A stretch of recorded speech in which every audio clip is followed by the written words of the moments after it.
Christianity is not only not harmful, it is probably one of the most beneficial ideologies that we've ever been gifted with. We wouldn't be where we are today if it wasn't for Christianity.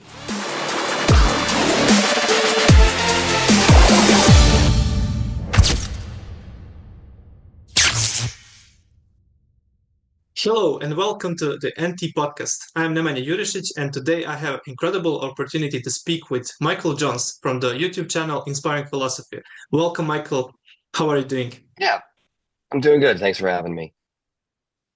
Thank you so much.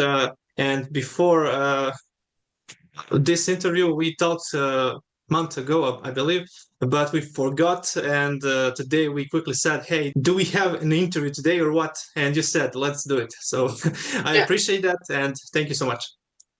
Oh yeah. No issue at all. All right, the topic of today's episode is Christianity harmful? Michael will share his view and insights on this controversial topic.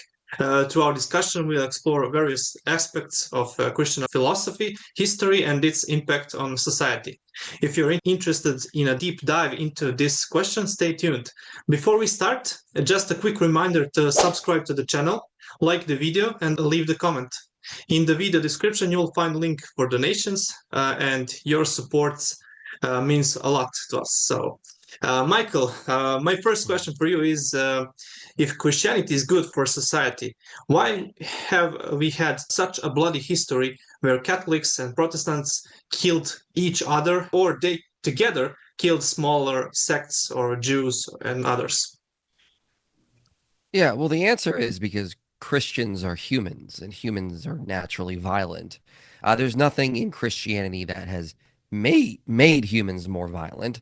That's an assumption often the atheist or the skeptic brings to the table they have not justified. And so often you'll see things like, well, there were wars in Europe among Christians.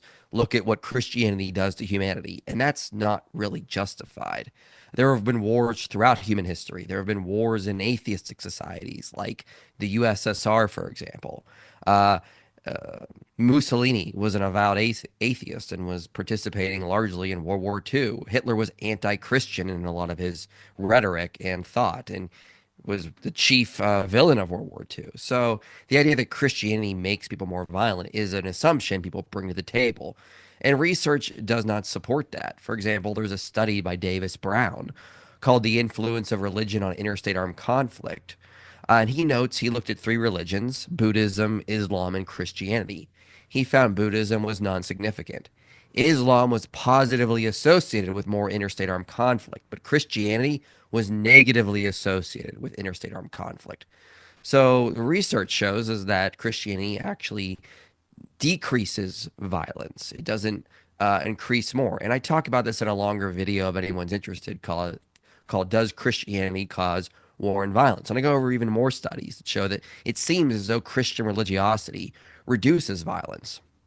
The reason why we've had wars among Christians is because humans are just naturally tribal, naturally violent, and there are multiple variables at play that go into a war or any armed conflict. Typically, it's going to be over things like money, power, wealth, land, political, cultural issues. Uh, Multiple variables, and Christianity is another variable thrown into that mix. And when that variable is added in, research shows it actually decreases violence. So you can check out the video. Another great book is The Myth of Religious Violence by William Cavanaugh, where he goes into a lot of this and just shows you can't really just blame wars on religion. They're often tied to multiple variables, not just one. Yeah, but let's be honest, Michael. Someone can open the Bible, go to Old Testament, and find some verses that will support his actions to kill someone or something else. So, how do you explain that connection? Maybe someone is motivated through Bible to kill someone. Yeah, that is often a sort of like a cheap argument that is just not consistent with the data because anyone can find anything to justify their actions. I mean, an atheist could just appeal, who really wants to commit murder could just appeal to the fact there's no objective right and wrong. Uh, there's a nihilistic picture, so therefore he's justified in doing this thing because there's no ultimate justice. If we were to say, let's look at what atheism does, I think a lot of atheists would protest and say, well, most atheists don't do that. Yeah, exactly. So why does it work for the Christian if a radical fundamentalist uses a Bible verse to justify his actions? And this is one of the points William Cavanaugh makes in that book, which is that most violence and war is caused by multiple variables. Religion often isn't the main motivating factor. It's often the excuse used to justify certain actions or certain endeavors and wars. But it's not the main motivating factor. It's often just sort of like the cover to sort of promote it. But really, a lot of what's going on is more political, cultural issues. And you just can't say, oh, yes, this definitely leads to violence because it's in the Bible. That doesn't really follow. We got to study sociological research to see the actual effects of Christianity, not cite anecdotal cases. All right, but there is a direct connection between Emperor Justinian and Dark Ages. So we have 1,000 year of period that is directly connected with Christianity. Yeah, the Dark Ages is a myth. It was invented sort of in the 19th century that there was this decline of learning and science. And most historians today don't think that's really what happened. Some, when they speak of a Dark Ages, they sort of just refer to there was a lack of text being written during a time period, roughly about 500 AD to roughly about 1000 AD or so. But I mean, during that time, there was a lot of advances that were being made. I mean, they came up with all sorts of different technologies like windmill power. They learned how to drain swamps. John Philoponus, living during the time of Justinian, was making all sorts of advances in philosophy, mathematics, logic.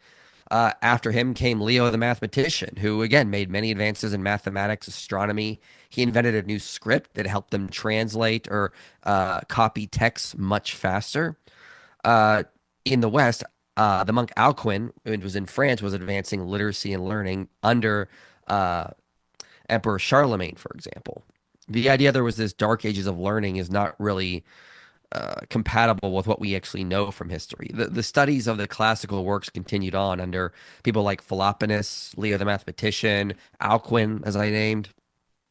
What was sort of going on was this was a medieval cooling period. There was also invasions from the south with Muslims, for example, and in the north you had Scandinavian invasions. So there weren't a lot of texts being written during this time because people were sort of focused on surviving, getting enough food together, and defending themselves from invading forces. But that doesn't mean Christianity was stifling learning or progress. There were just other factors at play. And we see again the monks, the bishops were the one writing and preserving texts and advancing things throughout this time period. But yeah, some things did kind of slow down, not the fall of the church. It's from climate and it's from other invading forces. But there was no Christian dark ages. This again is another myth of history. It just didn't happen. What about connecting Emperor Theodosius with consolidation of Christianity, but in the same time with the burning of the Library of Alexandria?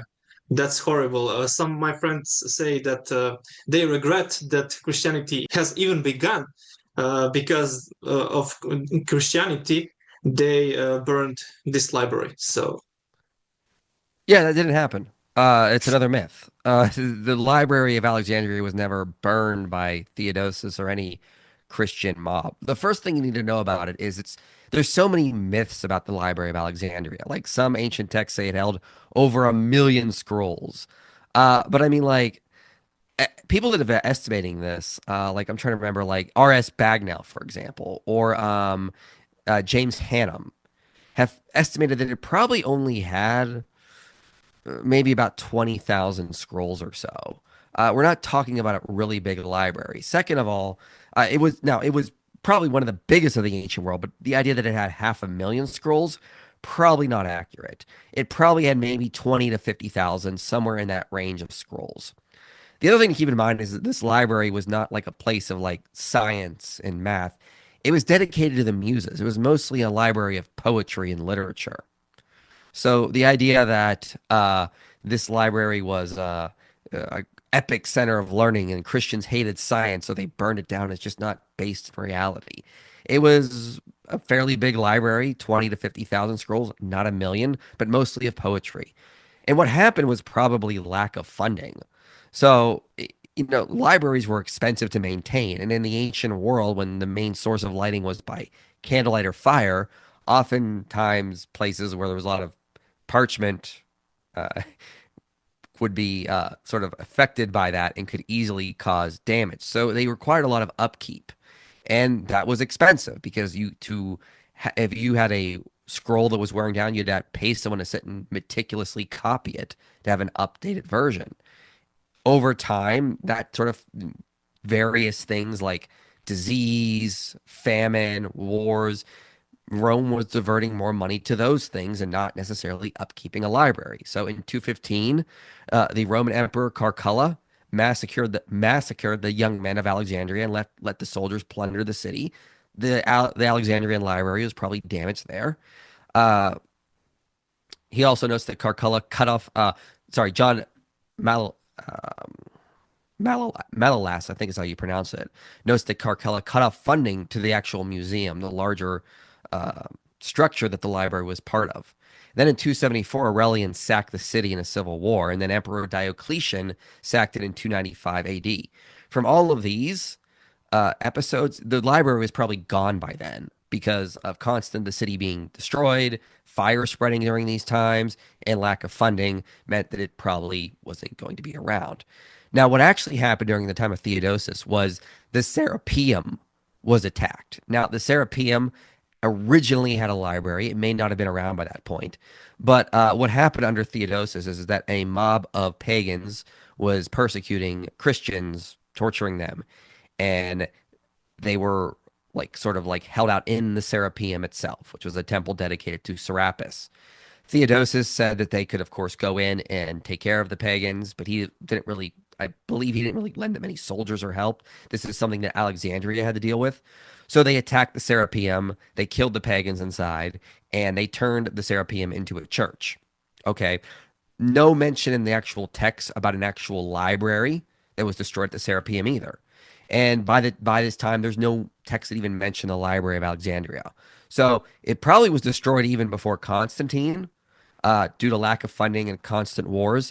And what people then do is by under Theodosius, they talk about this event with the Serapeum as if that's the Library of Alexandria. But again, no library was mentioned in the attack on the Serapeum. And it was more about dealing with the pagans that were torturing Christians inside, not about going after a library. So a lot of this is just modern mythology, not based in any historical reality. And if you want, there's a great article called "The Foundation and Loss of the Royal and Serapeum Libraries of Alexandria" by James Hannum. Amazing. Thank you so much. Okay, but let's forget library. There are some other events when Christians burned some books and they hated pagan idols and theology and other stuff. Mhm. So they maybe burned many of them. So how you answer on that? Well, first of all, Christians are not perfect. There were times Christians did burn books, but this was not a rampant problem throughout the medieval period or the Middle Ages or in antiquity.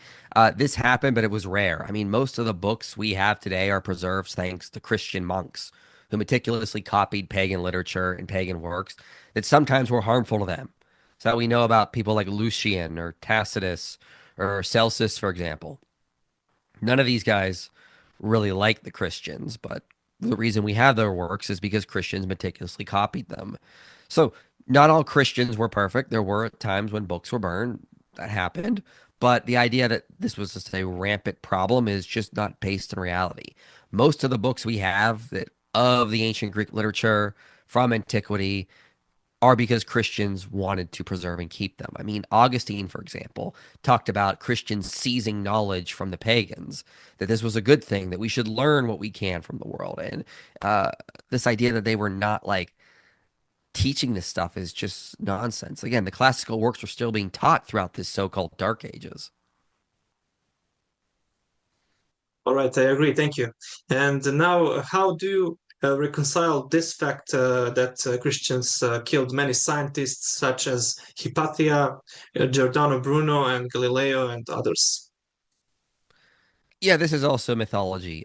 No one has ever been persecuted by the church for practicing science. Were people killed by the church? Yes, but the reason was never because they were doing science. With Hypatia, she was not targeted by the church. She got caught up in a political dispute happening in Egypt at the time. If you check out Edward J. Watt's book Hypatia, he talks about this. Uh, there was a she was sort of just got on the wrong side of this dispute.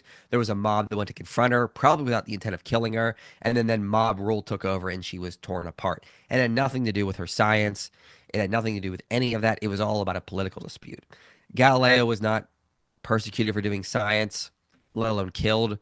His whole issue was is that he was the Pope at the time was his friend, and so that he could write a book presenting all the different views of how the solar system worked. So he was instructed to be neutral and present all the different views. And instead, what he did is he wrote a book that only presented two views: the Ptolemaic view and his view, which was the Copernican view. And he basically was on favor of the Copernican view, very biased, and that upset the Pope. He didn't present the Capellan model. He didn't present the most famous one of the time, the Tychonian model, or he didn't present the Keplerian model, which is the model that we ended up holding to. He just sort of presented this, and that really upset the Pope. They called him in, and that's what he got in trouble for, was being too biased, not neutral, not following the Pope's instructions, not for doing science. And Giordani Bruno was not persecuted for doing science. He was a part of a specific Catholic order. They had specific Catholic doctrines to hold to, and he rejected many of them, holding to heretical teachings, and he refused to recant. Should he have been killed? I don't think so. I believe in freedom of speech and freedom of religion. But at the time, that didn't exist. And so they executed him for holding heretical beliefs, not because he was doing science. In fact, he probably wasn't really a scientist. He scolded, for example, Copernicus for relying too much on measurement and not on intuition. He was more about like a mystical teacher of the day, more than anything. Okay, Michael, thank you. And can I ask you one personal question? How Christianity affected your life? Does Christianity motivate you to learn more, to be more kind, or something else? So, can you say something about that? Oh, absolutely. I think Christianity does encourage people to want to learn more. This is definitely what we see coming out of the West. I mean, Christians have been prolific writers, historians, discoverers of knowledge throughout the years. You look at people like Snorri Sturluson or Theitmar the Chronicler or Adam of Brenham. They were constantly going out trying to convert other people, but also learn as much as they could. And so this is just a common thing is that Christianity fosters various ideas about wanting to read, learn, gain more knowledge because we believe in a creator who governs the universe and made the world discoverable and calls us to participate with him in discovering reality and discovering more. So I think this is what the omnipotent creator wants for us. Very good. Okay. And this is comment of my friend. If we attempt to explain or justify the existence of evil in the world, governed by a supposedly good and omnipotent God, do we inadvertently diminish the gravity of evil itself? Does the construction of a theodicy risk trivializing our understanding of morality and the significance of true wrongdoing?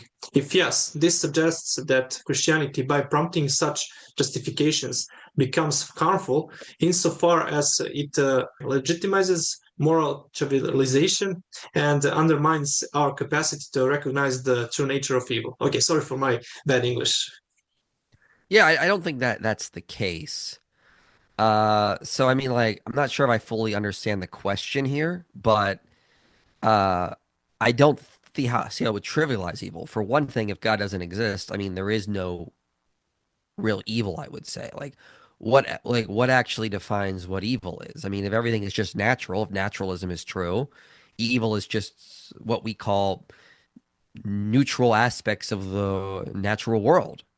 They don't really mean anything. In fact, we should celebrate when a child dies of a genetic disorder because that is our genes weeding out the weak and they're not being passed on to another generation. So shouldn't we be happy when something like that happens? No, I think that's a travesty. That's evil. That's suffering. That shouldn't happen, and that's what's happened in a fallen world. So I think with the Christian God, we can actually call a spade a spade. We can just call evil evil. We can call good good. And we have objective ways to sort of look at these things. So that needs to be considered when we're looking at these kinds of questions. Uh, I don't see how it would trivialize it at all. Now we have under a worldview that gives us good and evil, but also allows us to have triumph over good. Over evil there, and ultimately end in a world that's going to be far better for everyone. So I don't understand how this would lead to that kind of thing. He says that in some sense it undermines human moral cognition. And if you want to justify evil or do some theodicy, at some sense you will trivialize evil. So yeah. Yeah, I don't see. I think that's the case at all. I don't think see you see how we would trivialize evil at all.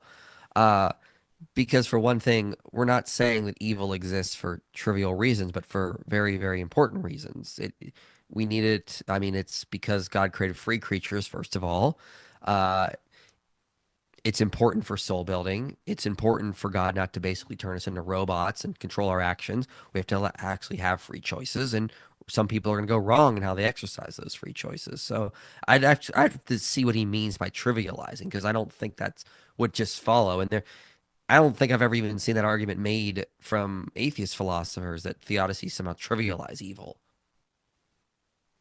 Okay, thank you. And after all these years of studying and leading your channel, has your faith grown stronger over time as you studied, or has it become weaker? No, it's definitely grown stronger. In fact, the more you see all the good Christianity has done for the world, the more you're willing to see this as could not have just come from human origin. This is something divine. Like nothing has transformed the world more than Christianity. If you go back and you study what ancient cultures believed and did, like you'd be mortified. You'd be horrified at the way they treated children, women, people that they considered less than them. I mean, like the this is, and then they did things today that we just can't even imagine or picture happening in our society. And the reason we don't is because Christianity has radically transformed the human mind over the past 2,000 years. So I think when you see that, it's hard for me to think this could not have come from some sort of divine origin, or at least involved in somehow, given how much power it has and how good it has been for humanity. Okay, and what have you learned through all your experiences, and what message or advice would you give to some people that want to learn more about Christianity, apologetics, and other stuff? Yeah, I would say just try to read a lot. It's very important for us to read to grow in knowledge. We just can't be uh, you just can't be expecting to get everything from other people. Do a lot of research, try to read some books, some papers. Listen, if you don't have time, listen to some audiobooks or podcasts on these relevant topics. It's very important to grow in knowledge. Okay, last question.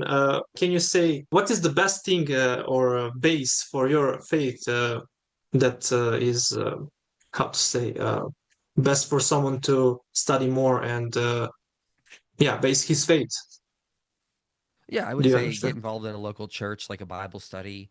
Try to grow with other people. You can't, your faith won't grow alone. So make sure you're involved in a good church that's going to help you grow, and make sure you're reading the Bible and reading what scholars have to say. I think those are important things to do.